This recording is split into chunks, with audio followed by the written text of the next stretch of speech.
आज की कहानी का नाम है जादुई जूते। बहुत समय की बात है। ढोलकपुर गांव में लक्ष्मण नाम का एक किसान रहता था। उसके पास बहुत सारी गाय थीं, जिनको चराने के लिए वह गांव के पास के जंगल में जाता था। एक दिन जंगल में चलते चलते उसका पैर एक सांप पर पड़ गया, जो कि घायल पड़ा था। उस सांप की चोट बहुत गहरी थी। लक्ष्मण ने तुरंत उस सांप को उठाया। उस सांप को लक्ष्मण ने नरम घास पर रख दिया और उसके लिए एक कटोरा दूध लेकर आया और उसको पिलाया। उसके पास एक जड़ी बूटी थी। उसने उस जड़ी बूटी का लेप उस सांप को लगाया।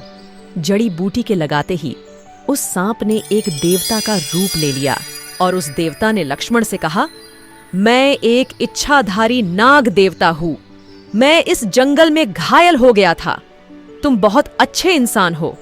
तुमने मेरी तकलीफ को समझा और मेरी जान बचाई। मैं तुम्हें उपहार में एक जादुई जूते देना चाहता हूँ।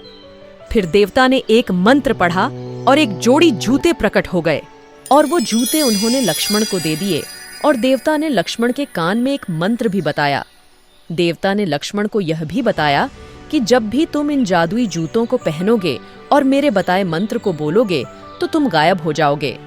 ऐसा कहकर वो देवता वह से गायब हो गए। लक्ष्मण वो जूते लेकर अपने गांव वापस आ गया।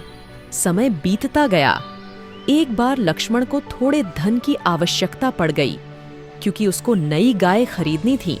तो लक्ष्मण गांव के सेठ के पास पहुंचा और सेठ से गाय खरीदने के लिए पैसे उधार मांगे। सेठ ने पैसे देने से इनकार कर दिया और सोचने लगा कि पैसे कहां से आएंगे। तभी उसका ध्यान उन जादुई जूतों पर गया, तो उसने उन जादुई जूतों की परीक्षा लेने की सोची। उसने उन जूतों को पहना और उस मंत्र को पढ़ा, तो क्या आश्चर्य हुआ, वो पूरा का पूरा गायब हो गया। उसके बाद लक्ष्मण ने गायब होने का फायदा उठाकर सेठ के घर से कुछ धन को चोरी कर लिया और अपने घर वापस आ गया। घर आकर उसने फिर वही मंत्र पढ़ा, तो वो वापस दिखाई देने लगा।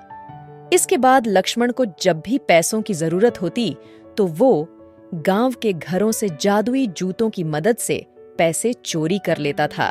इन चोरियों के बारे में जब ढोलकपुर के राजा को पता चला तो उन्होंने इसकी छानबीन कर लक्ष्मण को जेल में डाल दिया। जेल में कैद होने पर लक्ष्मण को अपनी गलती का एहसास हो गया था, लेकिन वो कुछ नहीं कर सकता था। एक बार ढोलकपुर पर उनके दुश्मन देश ने हमला कर दिया।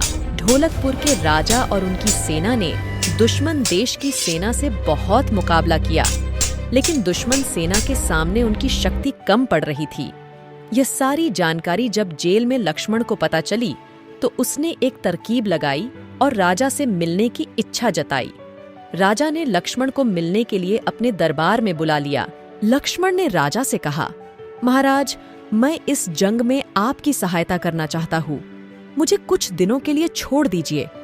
कुछ देर सोचने के बाद इस पर राजा ने कहा, मैं तुम पर विश्वास कर तुमको छोड़ तो दूंगा, लेकिन अगर तुमने फिर कोई गलत कार्य किया तो मैं तुम्हें फांसी की सजा दूंगा।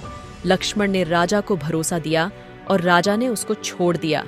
छोड़ देने के बाद लक्ष्मण अपने घर आया और उसने वो जादुई जूते पहन लिए और मंत्र पढ़कर गायब हो गया। गायब होने पर वो जंग के मैदान में दुश्मन सेना से लड़ने के लिए चला गया। गायब होने की वजह से दुश्मन सेना को कुछ समझ ही नहीं आ रहा था कि कौन उनके सैनिकों को मार रहा है। वो लड़ते तो किससे लड़ते, क्योंकि लक्ष्मण तो गायब था। इस तरह लक्ष्मण ने पूरी दुश्मन सेना के सैनिकों को मार गिराया और ढोलकपुर के सेना को विजयी बनाया। ढोलकपुर के राजा को जब लक्ष्मण की जादुई शक्ति और अपनी विजय का समाचार मिला तो वो बहुत खुश हुए और उन्होंने लक्ष्मण को जेल से मुक्त कर अपनी सेना का सेनापति बना दिया। तो बच्चों, इस कहानी से सबको यह सीख मिलती है कि हम सबको अपनी शक्तियों का उपयोग सिर्फ अच्छे कार्यों और समाज के अच्छे के लिए ही करना चाहिए।